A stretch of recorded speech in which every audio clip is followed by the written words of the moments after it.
Bismillahirrahmanirrahim. Alhamdulillah nahmaduhu wa nasta'inuhu wa nastaghfiruh. Wa na'udzu billahi min shururi anfusina wa min sayyiati a'malina. May yahdihillahu fala mudilla lahu wa may yudlil fala hadiyalah. Asyhadu an la ilaha illallah wahdahu la syarikalah wa asyhadu anna Muhammadan abduhu wa rasuluh la nabiyya ba'dah. Allahumma salli ala Muhammad wa ala ali Muhammad wa ala alihi wa sahbihi ajma'in, amma ba'd. Hadirin dan hadirat serta para pemirsa yang saya hormati. Alhamdulillah, kita bersyukur kehadirat Allah Azza wa Jalla. Berkat kesabaran kita, walaupun ada beberapa gendala,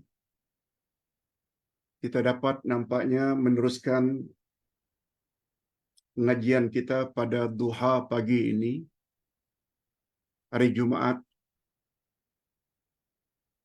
untuk mempelajari satu doa dari Nabi sallallahu alaihi wasallam yang sangat hebat, yaitu agar kita dihindarkan oleh Allah dari rasa gundah dan sedih.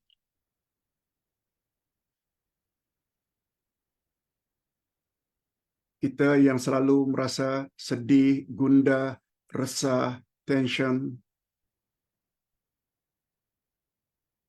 sangat dianjurkan oleh Nabi sallallahu alaihi wasallam supaya pahami dan pelajari betul-betul doa ini dan amalkan.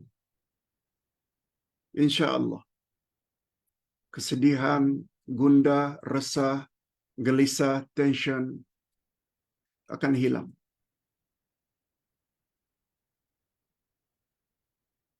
Yakinilah janji Nabi yang sebenarnya juga janji dari Allah Azza wa Jalla. Allah tak pernah mungkir janji. Doa di bawah tajuk doa agar dihilangkan dari rasa sedih dan gundah berbunyi, Allahumma inni abduka ibnu abdika ibnu amatik nasiyati biyadik madin fiyya hukmuk adlun fiyya qada'uk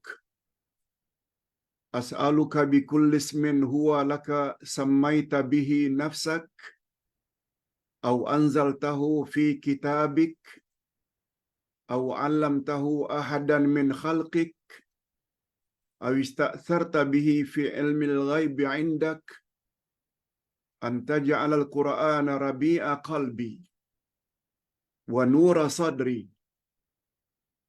wa jala'a huzni wa dhahaba hammi.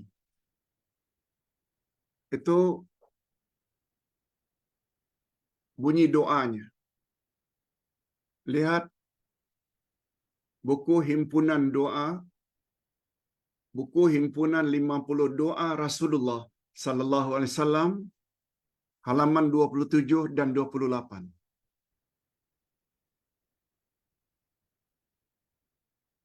Ustaz baca dulu terjemahan harfiahnya.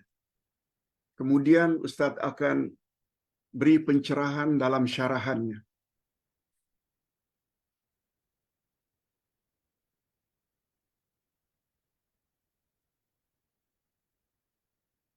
Coba dengar baik-baik terjemahannya. Ya Allah, sesungguhnya aku adalah hamba-Mu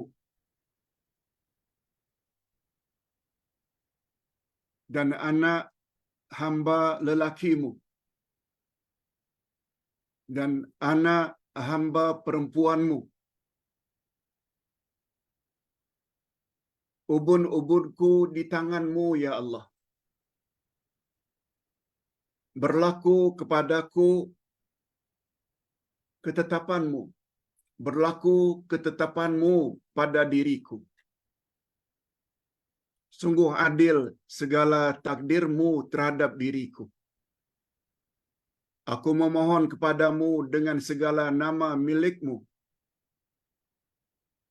yang telah engkau namakan dirimu, atau dengan nama-nama yang telah engkau maklumkan kepada salah seorang dari makhlukmu, dan dengan nama-nama yang telah engkau turunkan di dalam kitabmu,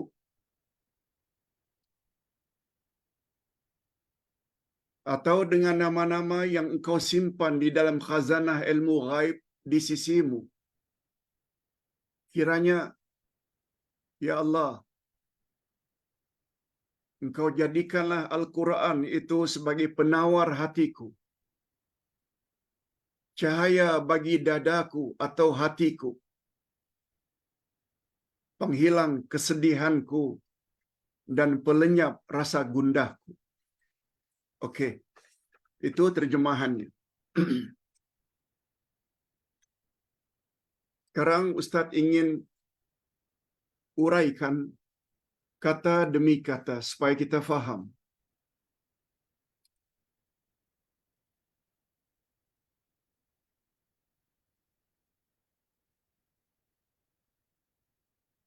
Suka Ustaz sebut awal-awal lagi, setelah menyebut hadis ini, Nabi SAW berkata kepada sahabat,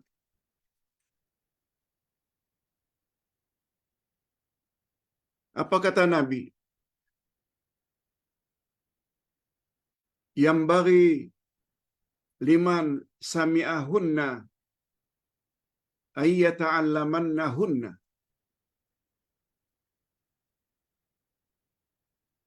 Itu komen Nabi terhadap hadis ini, terhadap doa ini.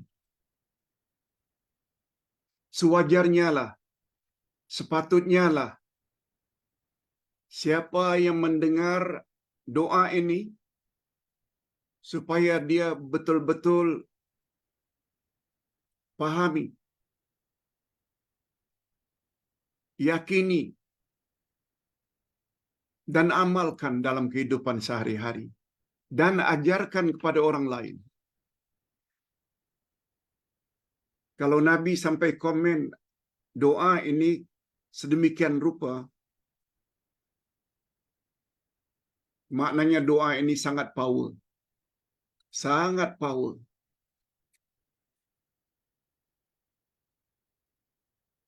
Dan karena powernya doa ini, barangkali syaitan tak mau kita dengar. Syaitan tak mau kita belajar. Itu sebabnya diganggukannya tadi. Sampai berkali-kali hitam.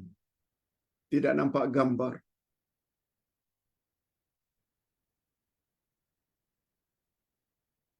Syaitan jahat. Syaitan tak mau kita dengar sesuatu panduan dari Rasul. Lebih-lebih lagi panduan itu dapat menghilangkan rasa gundah dan sedih kita. Syaitan maunya kita senantiasa saja sedih, gundah, mempertikaikan apa yang Allah lakukan terhadap diri kita. Lebih-lebih lagi bila datang sakit. Lebih-lebih lagi apabila kita ditimpa oleh kesusahan hidup. Syaitan maunya kita terus sedih, supaya kita mempersalahkan Allah.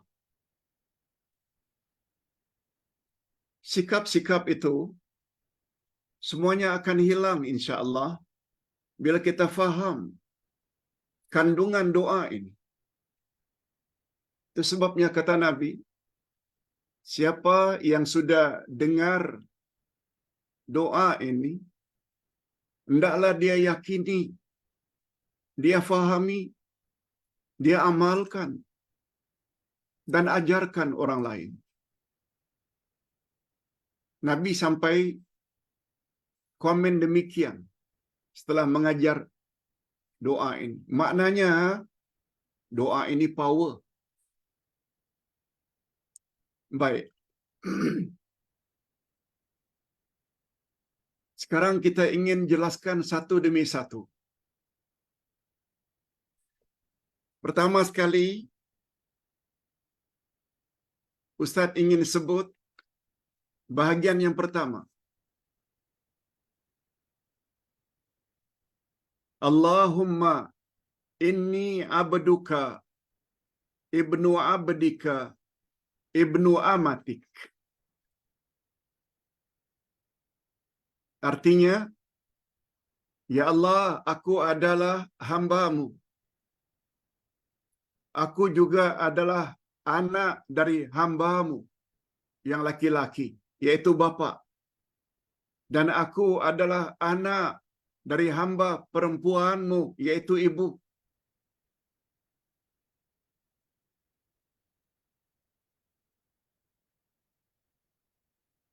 Apa makna doa ini? Mengapa doa ini kita awali demikian? Yaitu pengakuan kita yang kita ini hamba Allah.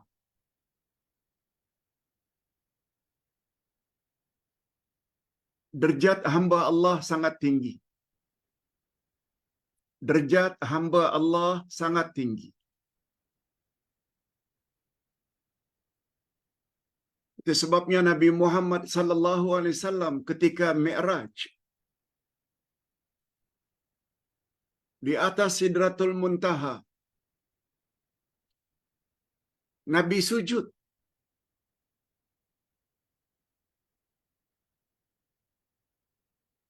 Merendah diri di hadapan Allah yang Maha Agung. Sujud.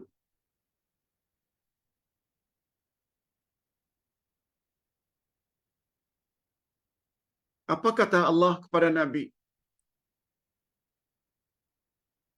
Irfa' ra'sak was'al wad'u. Angkat kepalamu, hai Muhammad. Maknanya bangkit dari sujud. Was'al ma syi'ta. Mintalah kepadaku apa yang kau mau. Apa jawab Nabi? Aku mohon padamu ya Allah agar engkau panggil aku abduk. Kau panggil saja aku hamba-Mu.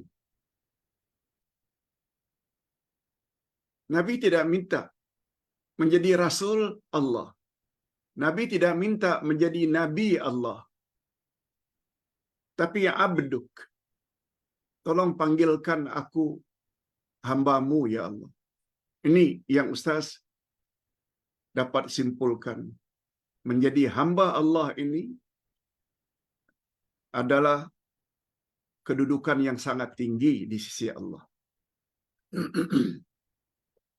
Itu sebabnya Nabi Muhammad sallallahu alaihi wasallam ketika ditanya, apakah nama manusia yang paling baik? Nabi jawab, Abdullah, hamba Allah.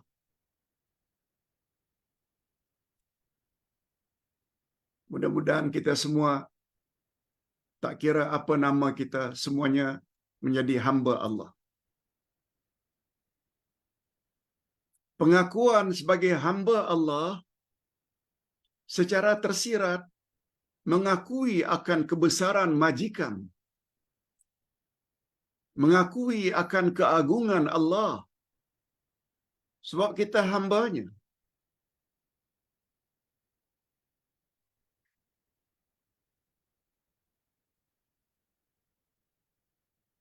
Malah kata ulama hadis ketika mengulas doa ini, kita tidak hanya sekedar membuat pengiktirafan, pengakuan bahwa kita ini hamba Allah. Kita juga adalah anak lelaki hamba Allah, yaitu anak bapa kita bapa kita juga adalah hamba Allah. Kita adalah anak daripada hamba perempuan Allah, yaitu ibu kita. Kata ulama hadis, ini menambah-nambah lagi sifat tawaduk, rendah diri, rendah hati, humble. Tidak mau buat sombong kepada Allah Azza wa Jalla. Itu dia. Kita tidak hanya sekedar aku adalah hamba-Mu ya Allah. Aku juga adalah anak dari hamba laki-laki-Mu. Aku juga adalah anak hamba perempuan milik-Mu. Kata ulama hadis, ini memberi isyarat betul-betul kita menyatakan pengakuan kita, pengiktirafan kita bahawa kita ini tidak ada daya upaya di hadapan-Mu.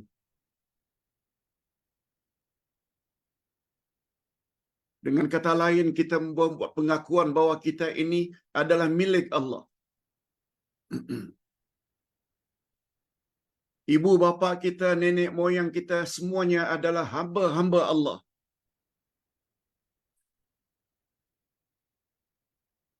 Sampai kepada ibu bapa utama kita yang paling awal, Adam dan Hawa. Itu maksudnya dengan ungkapan tadi. Allahumma inni abduk, ibnu abdik, ibnu amatik.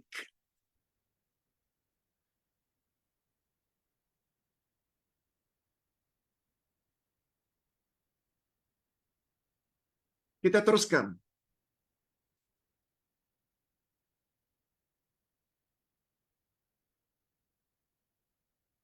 Ini semua menunjukkan betapa penting. Ini menunjukkan betapa penting kita berdoa dengan doa syar'iyah. Ada'iyah syar'iyah.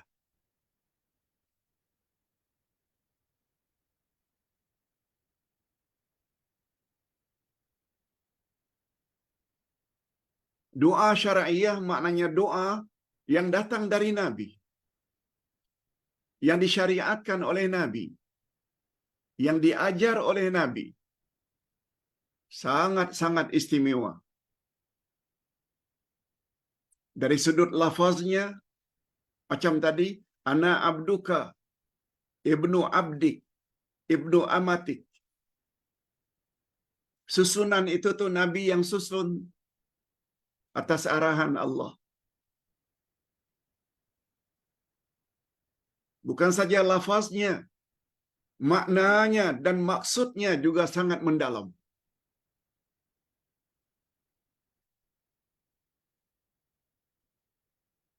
Kemudian kita membuat pengakuan berikutnya.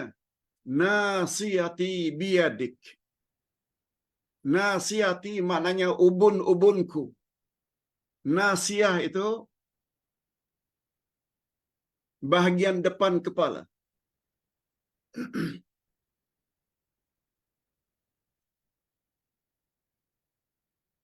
Yang kita selalu panggil ubun-ubun. Dalam bahasa Arab, bila disebut ubun-ubunku, ia mengandung makna pengakuan kita bahawa kita sangat lemah. Sangat lemah.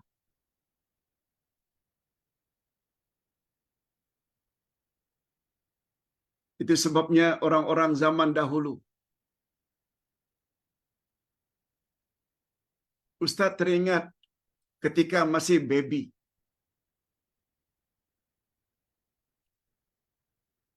Tahun 40-an, tahun 50-an, tahun 60-an dulu, barangkali bapa-bapa dan ibu-ibu, para lansia masih ingat.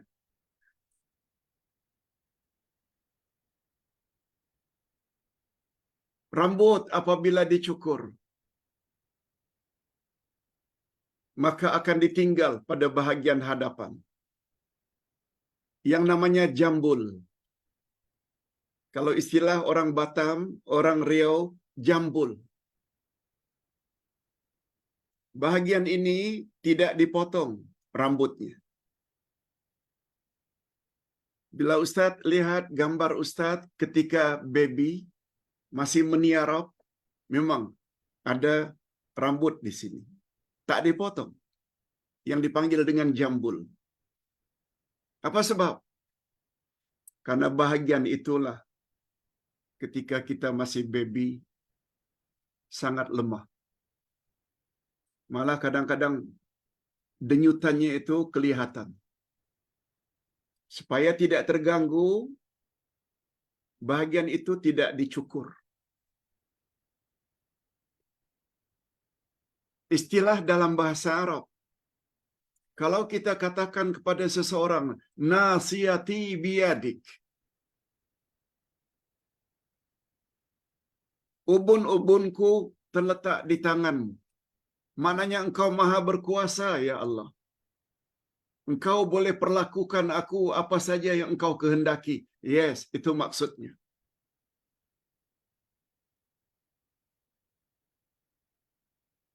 Yatasarraf fihi kaifa yasha wa yahkumu fihi bima yurid. Yaitu pengakuan kita bahwa Allah boleh buat apa saja terhadap diri kita. Apalagi kita hambanya, kita miliknya, dia boleh buat apa saja kepada kita. Yes, itu makna nasiyati biyadik. Baru kemudian kita ikuti pengakuan lagi. Madin fiyya hukmuk. Berlaku pada diriku hukum hakammu. Berlaku pada diriku, ya Allah, hukum hakammu. Hukum maknanya ketetapan. Hukum terbagi dua bila dilihat dari satu sudut. Hukum dini syar'i. Hukum agama. Kau katakan halal, aku katakan halal. Kau katakan haram, aku katakan haram. Engkau katakan makruh, aku katakan makruh.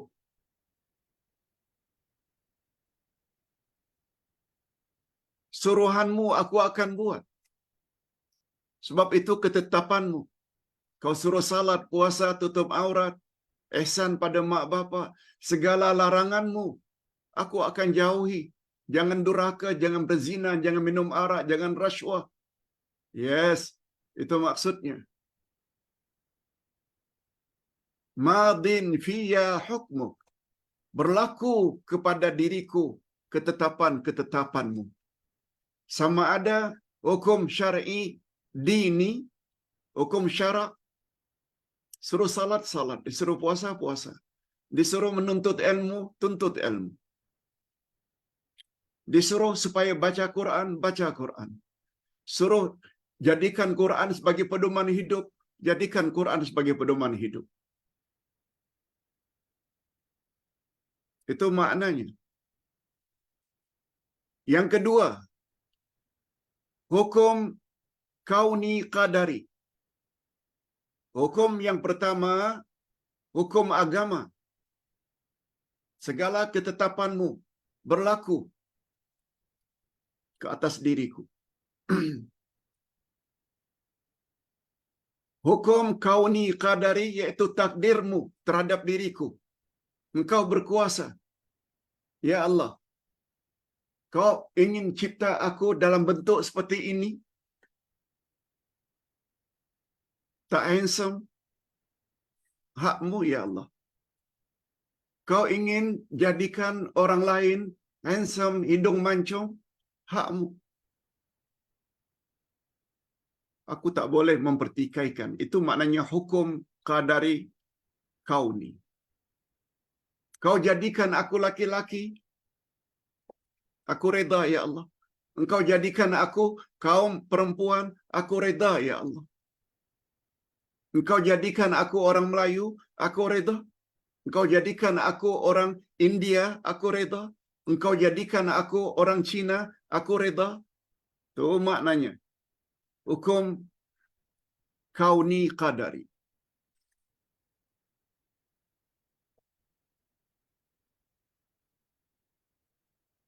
Aku tidak ada hak untuk menolak.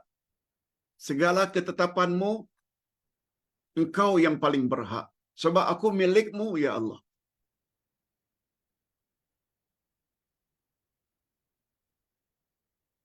Kita teruskan dengan pengakuan kita.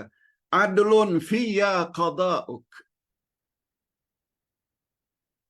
Segala ketetapanmu terhadap diriku adalah adil belaka. Adil belaka. Kau jadikan aku orang yang miskin. Engkau jadikan aku orang yang kaya. Kau beri aku kesehatan. Kau juga beri aku rasa sakit. Engkau panjangkan umurku. Engkau pendekkan umurku. Semuanya adil, ya Allah. Aku tidak ada layak untuk mempertikaikannya. Itu maknanya adlun fiyya qada'uk. Takdirmu terhadap diriku adil belaka. Lihat macam mana jiwa tak tenang bila ada keyakinan semacam itu. Yang membuat hati ini gelisah, resah.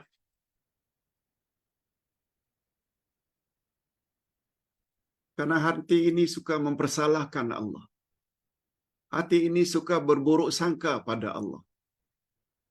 Itu sebabnya kita perlu buat pengakuan pada Allah. Adlun fiyya qada'uk.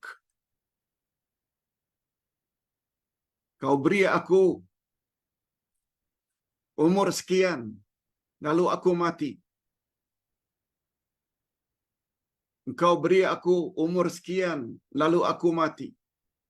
Kau beri aku anak sekian orang. Kau beri aku cucu sekian orang. Malah bila engkau tetapkan aku tak punya jodoh, aku tak ada pasangan, engkau tetapkan sejak dari awal azali lagi, aku tidak bakal punya zuriat. Semuanya adalah adil belaka, ya Allah. Bila ada keyakinan macam itu, macam mana nak rungsing? Bukan bermakna kita tidak boleh minta jodoh. Bukan bermakna kita tidak boleh memohon zuriat. Boleh. Tapi biar kalau minta itu berlapik, kata orang Melayu. Ya Allah, berilah aku zuriat. Sekiranya dengan adanya zuriat, mereka dapat menolongku di dunia dan di akhirat. Tetapi ya Allah, apabila engkau beri aku zuriat, ternyata masa depannya hanya menyusahkan aku. Mereka akan jadi anak yang durhaka. Mereka akan bergelumang maksiat sampai mati. Akhirnya mereka masuk neraka. Ya Allah, andai kata begitu kesudahannya dengan engkau beri zuriat, aku reda, ya Allah. Kau tidak beri aku zuriat, aku reda. Yes, itu maksudnya. Adlun fiyya qada'uk.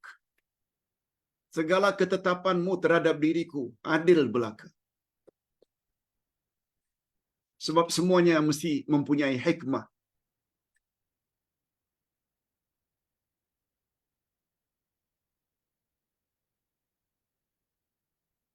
Sebab Allah Subhanahu wa taala berfirman,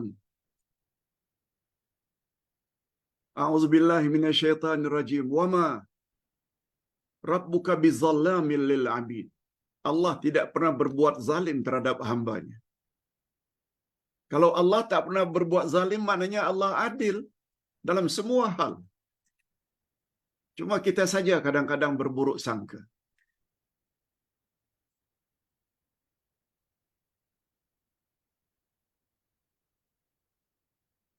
Kemudian penjelasan para ulama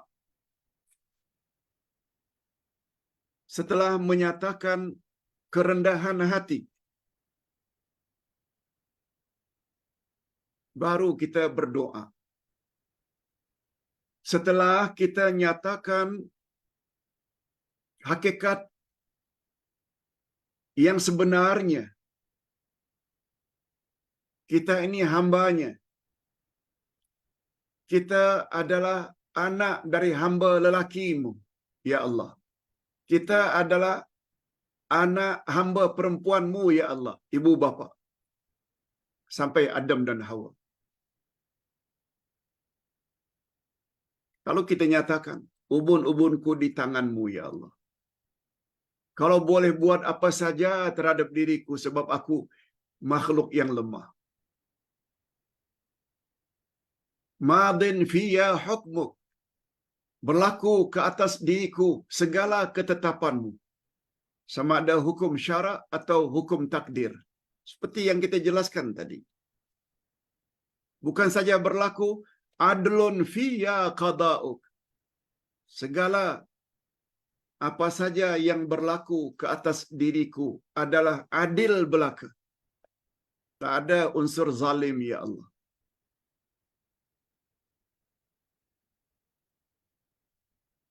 Setelah pengakuan itu semua, baru kita minta kepada Allah. As'aluka bikulli ismin huwa lak. Aku mohon kepadamu, ya Allah, dengan nama, segala nama milik-Mu.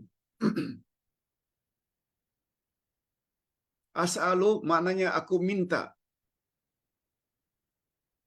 Dengan segala nama yang Kau namakan dirimu. Sammaita bihi nafsak. Au anzaltahu fi kitabik. Aku memohon dengan nama-nama yang Engkau telah turunkan dalam kitab-Mu. Dalam Al-Quran. Sungguh banyak disebut nama-nama Allah. Ar-Rahman, Ar-Rahim, Al-Aziz, Al-Jabbar, Al-Mutakabbir, Al-Bari, Al-Majid.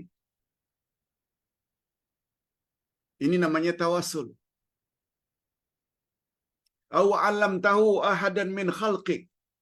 Atau nama-namamu yang Kau beritahu kepada makhluk-Mu. Seperti yang Allah beritahu kepada para malaikat. Allah beritahu kepada para nabi dan para rasul.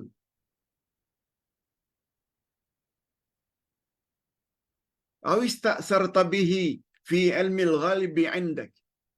Aku juga bertawasul dengan nama-namamu. Yang nama-nama itu Engkau simpan di dalam khazanah ilmu ghaib-Mu.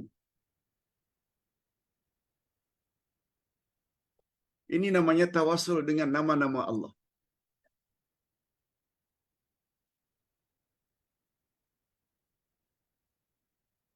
Hadirin dan hadirat, kita dah belajar dalam bab Al-Asma'ul Husna.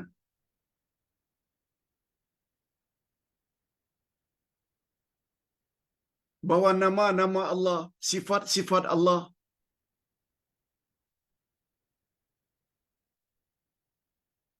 tidak terbatas hanya 99. Cuma yang wajib kita ketahui 99. Tapi itu tidak bermakna nama Allah hanya 99. Dari mana Ustaz isyarat itu? Ini dia. Awista'sarta bihi fi ilmil ghaibi 'indak. Aku mohon kepadamu dengan nama-namamu yang Engkau simpan, ya Allah, di dalam khazanah ilmu ghaib yang ada di sisi-Mu. Maknanya, ada nama-nama Allah yang Allah tak beritahu pada kita. Ini dalil, kata ulama Ahlus Sunnah wal Jamaah, bahwa nama Allah itu bukan hanya 99. 99 yang wajib kita ketahui itu syarat untuk masuk syurga. Ustaz selalu baca hadis ini, riwayat Imam Bukhari dan Imam Muslim. Apa kata Nabi? Inna lillahi tis'atan wa tas'ina isma. Sesungguhnya Allah punya 99 nama. Mi'atan illa wahida. 100 kurang 1. Man ahsaha dakhalal jannah. Siapa yang menguasai 99 nama itu, dia layak masuk syurga. Ya, itu syarat untuk masuk syurga. Mesti tahu 99. Mesti faham maknanya. Memohon pada Allah menggunakan nama-nama Allah. Tapi itu tidak bermakna nama Allah hanya 99. Berdasarkan hadis ini, aku memohon kepadamu ya Allah melalui nama-namamu yang kau simpan di dalam khazanah ilmu ghaib di sisimu. Maknanya ada nama Allah yang Allah tak beritahu. Ada yang Allah beritahu kepada malaikat, kepada Nabi. Ada yang Allah sebutkan dalam kitabnya Al-Quran. Dan ada pula nama-nama yang Allah Subhanahu wa ta'ala sembunyikan nama-nama itu. Ini namanya tawassul dengan nama-nama Allah.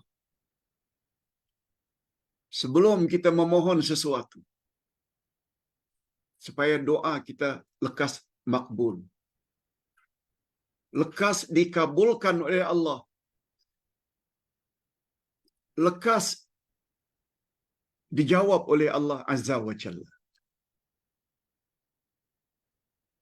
Hadirin dan hadirat rahimakumullah.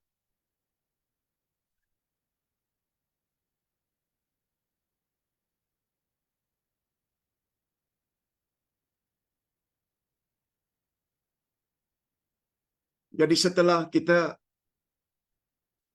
menyanjung Allah dengan sanjungan sebagaimana yang kita sebut tadi, dan pada masa yang sama menyatakan kita ini betapa lemah,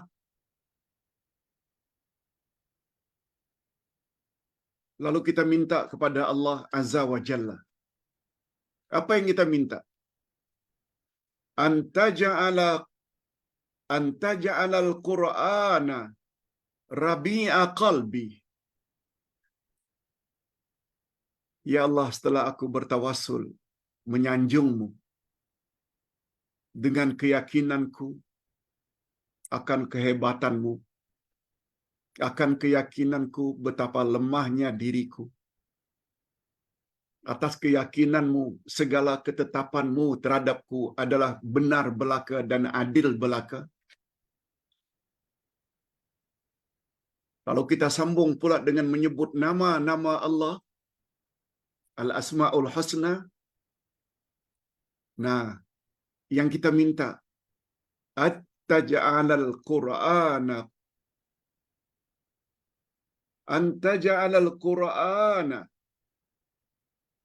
rabi'a qalbi. Kiranya engkau jadikanlah Al-Quran sebagai penghibur hatiku. Kiranya engkau jadikanlah Al-Quran, ya Allah, kalammu itu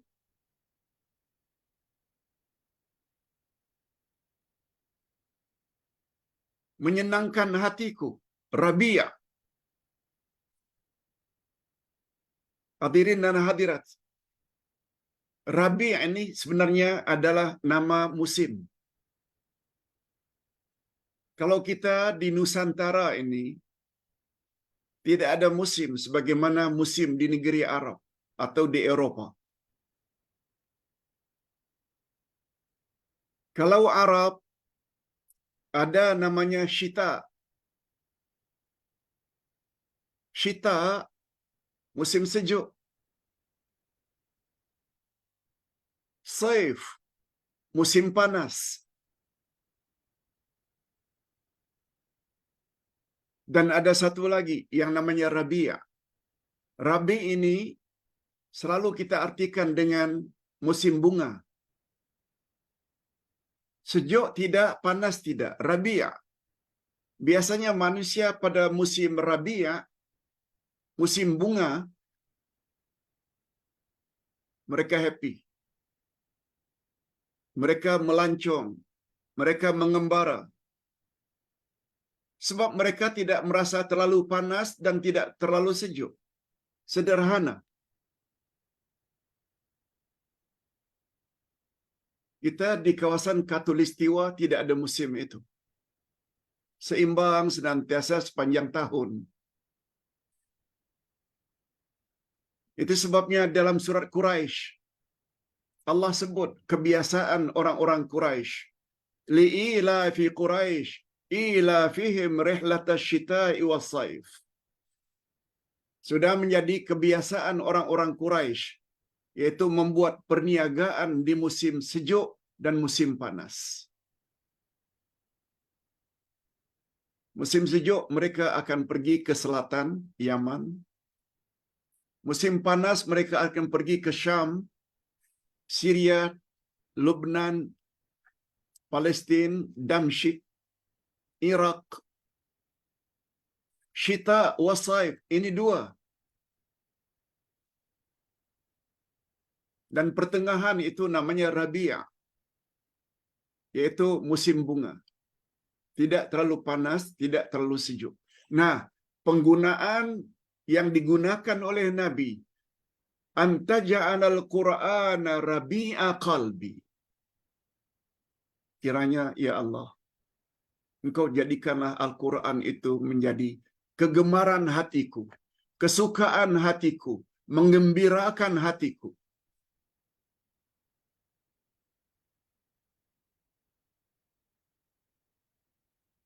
Hadirin dan hadirat, gembira dengan Al-Quran adalah satu nikmat.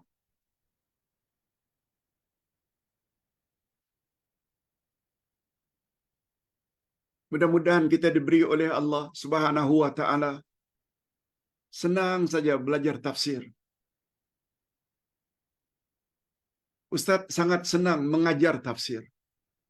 Malah Ustaz tulis.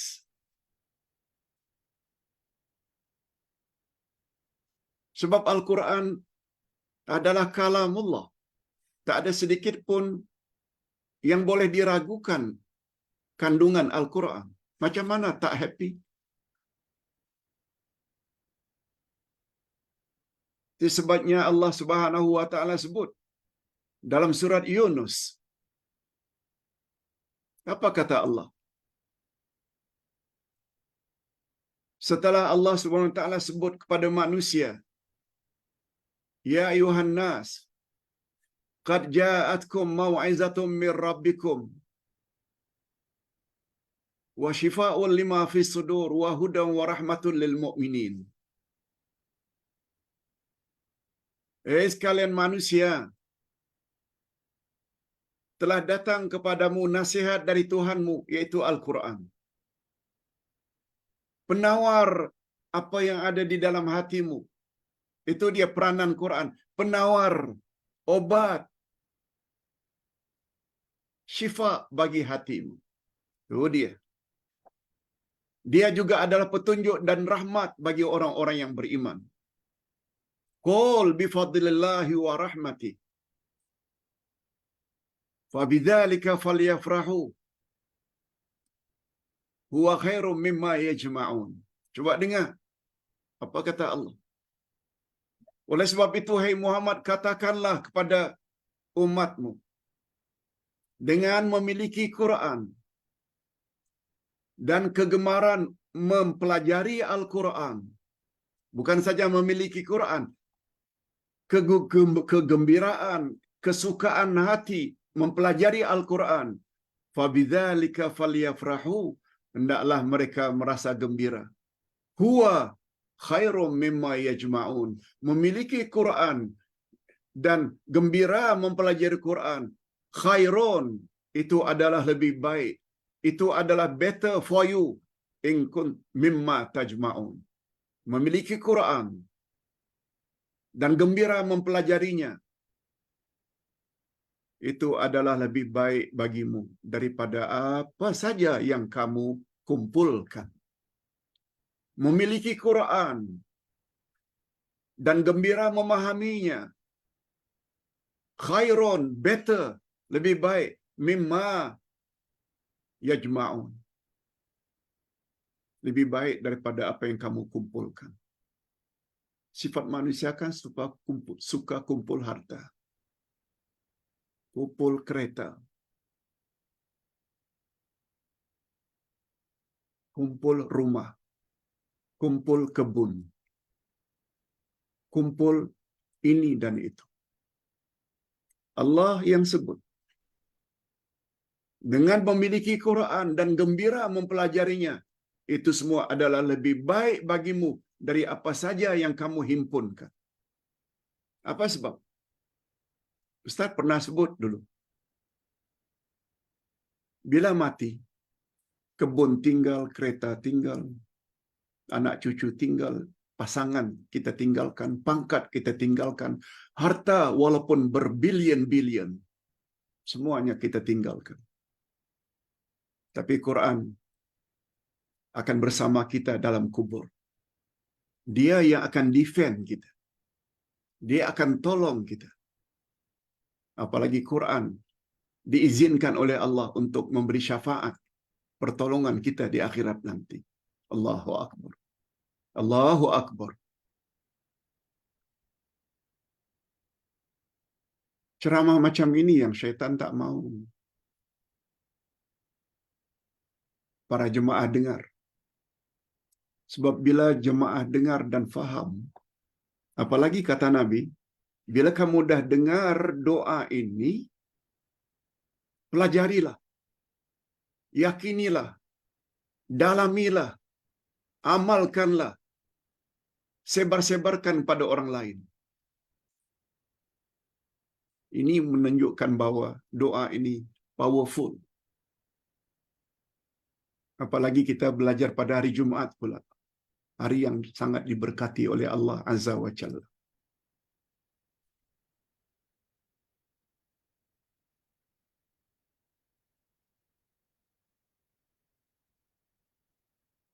Kemudian permintaan kita selain minta agar Allah itu menjadi sesuatu yang menggembirakan hati kita, kita juga minta wa nura sadri. Kiranya Al-Quran itu akan jadi cahaya bagi dadaku. Dada, istilah orang Arab bila sebut dada itu maknanya hatiku. Aku jadi gembira. Bercahaya hatiku. Wa jalaa hazni atau huzni. Kiranya dengan rasa gembira memiliki Quran dan mempelajarinya, penawar bagi hati,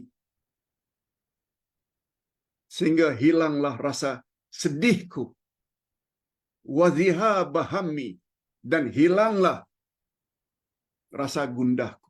Itu dia yang last kali. Itu yang kita minta. Setelah kita buat pengakuan kepada Allah betapa lemahnya kita.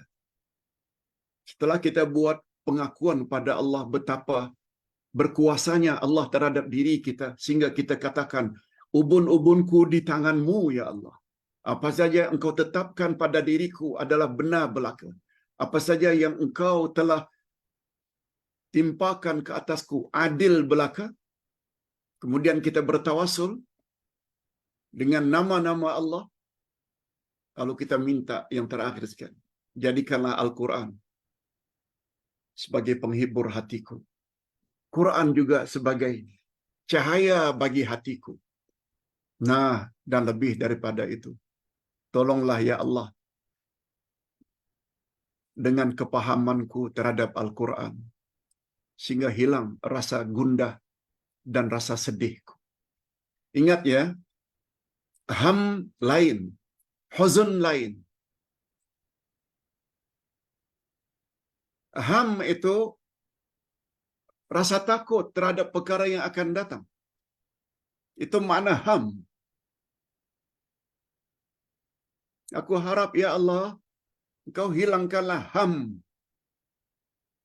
yang ada pada diriku, yaitu rasa takut terhadap perkara future. Future kita antara lain sakaratul maut. Future kita antara lain pertanyaan mukar wa nakir. Kita yang belum mati, itu future kita. Future kita timbang menimbang amalan, bimbang, takut.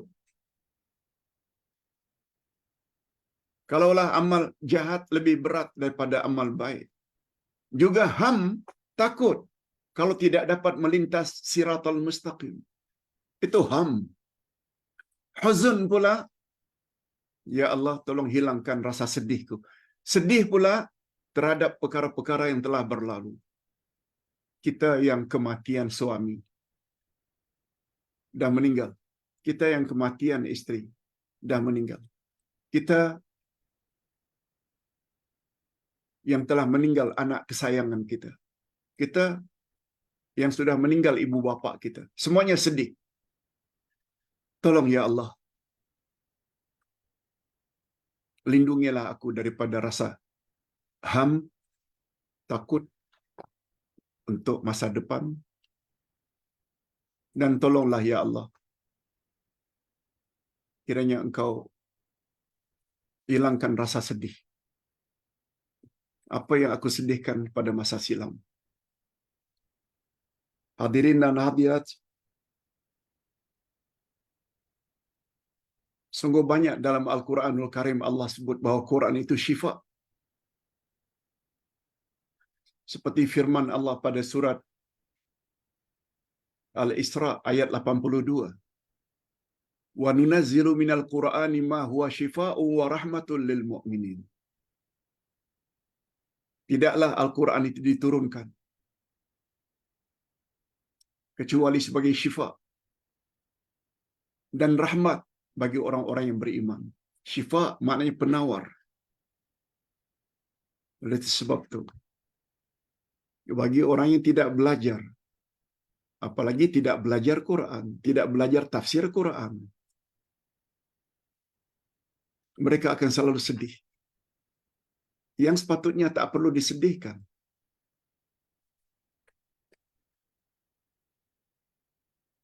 Oleh sebab itu, kalau ada orang yang selalu sedih, gundah, takut, rungsing, tension, minta maaf. Sekali lagi minta maaf kalau Ustaz katakan. Mereka itu sebenarnya orang yang tak faham Quran. Orang yang tak belajar. Macam yang kita pelajar. Macam yang kita pelajari pagi ini. Dengan kata lain, akidahnya tidak mantap.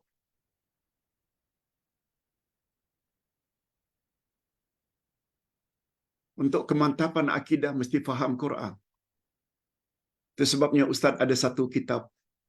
Kitab itu bernama Khudh Aqidataka minal Quran. Ambillah akidahmu dari Al-Quran. Masya Allah. Akidah maknanya keyakinan yang tidak ragu sedikit pun. Dan itu hanya ada dalam Quran. Apalagi diperkemas dengan hadis-hadis Nabi. Seperti doa ini. Hadirin dan hadirat, ini dulu yang dapat Ustaz sampaikan.